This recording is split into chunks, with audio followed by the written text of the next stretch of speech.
ꯃꯥꯡꯒꯤ ꯄꯣꯠ ꯑꯃꯨꯛ ꯌꯨꯝꯗ ꯑꯃꯨꯛ ꯍꯜꯂꯛꯄꯗꯣ ꯀꯣ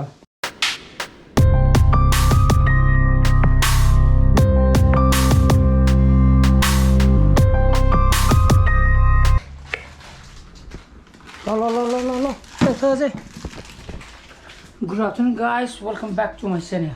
I'm Nungaire khali. Hojik nungthin gi pung ahum helai ko. Ai hojik kata masi vlog hudangari November 1. Good day.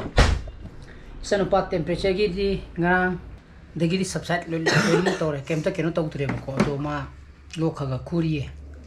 Han bada zuma lokhaga thungi toro ko ne ko. Aduga fever lakhi bane ko. Hojik fever di subside tawre kemta keno tawtre adana antibiotic jari du lokhubi hida khra thai na blok khra cheli adum phajara jani ko ningi sa thamini ma lokhubi gi hida su pitha kena tawbu jikse ton sanu ba adagi hafta de 5 protein school chala la roi ko full rest lholani yum doina thamani na to phajana pharakan next monday de go in school ka la ge ba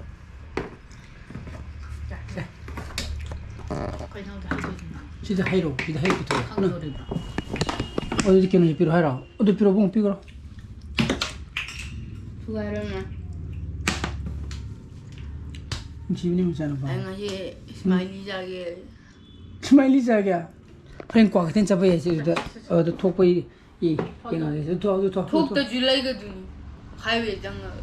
어이 또 그러면 마음 봐. 하이웨이 통하면 매주 어떤 저는 빠이 로 쿠부지던가 투는 섭사이 떠라 그래 얌티나 마인드 릴렉스 거라네. 마주 와자드레드나 거 로쿠부지도 와이드나 야데드나 어디바니 거기는 니까 관다 자체는 어디가 그노 핵시가 하비데 접어가나 셰프가 있어야 그노 그래봐 그리마나봐 너무 가만나 근데 저는 버린디 스팀 또 하는 게 받고 스티머주 레이브니나 그럼 그 가나가니나 거 스팀 또 합니다 어디기니 하이나리세 हाँ temperature लेकर normal ले रहे तेरा सब मन था दरे antibiotic सारा का तो लोग खूब की पिता का थे इधर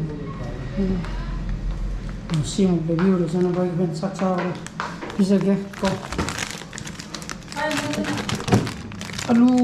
आलू फ्रोजन अदना को हाथे से करनी तो सत्रे हिबानी को dan siki smiley tu ko oina sak pizarage do moste gi mulai ru to ang saboro sanu bang siki sak matala me ko masiki smiley jessa saning go dun hodana lami kan pizza thoge dan ko ju plap sa thoge sar ja sapodion pung tare ma khai da hida sapodi pung tare ma khai da horen keno do white to ko antibiotic to othore 오토로에 아주 타가 되기 흐른 뚜움데다 kapsirap 타가 야네 어떤 또 뭐가 있다 살래 두나 싹부터 싹이게 거이 마사이 모두 그만에 tum야우두는 tum 그래 보러라 그냥 tum야우다 본다 미만은 방법하자네 아이기 망기베 ATM 카드 어제 그룹도 쉐어 동로 바간다 응원다 거이 팀은 응원다 프로바터로 보고 아도가 아이디 마사기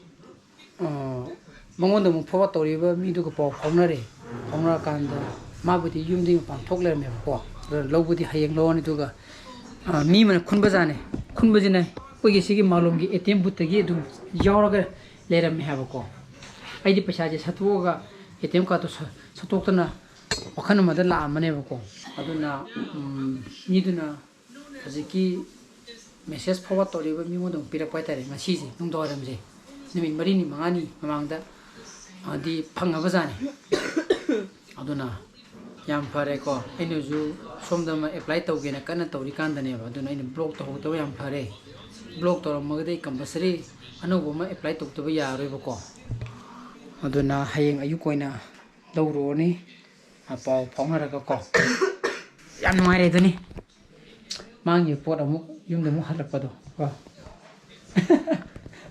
aije adune bai ai ningjeng mu thokte haido kamai tu no mangi no dugo ATM ko tsap le imagine sang mo ya abunga somde na pothala somde ba ga na TV yengaji ai TV aduna TV yenge bon aduna maya ai ngasi blog mata introduction jara ga ai blog si pam thogadi like tobiramo, share tobio, no views or bigger subscribe tobiramo ko. Nung si channel basta lebiyo. So please be safe and be healthy. Bye bye. Good night.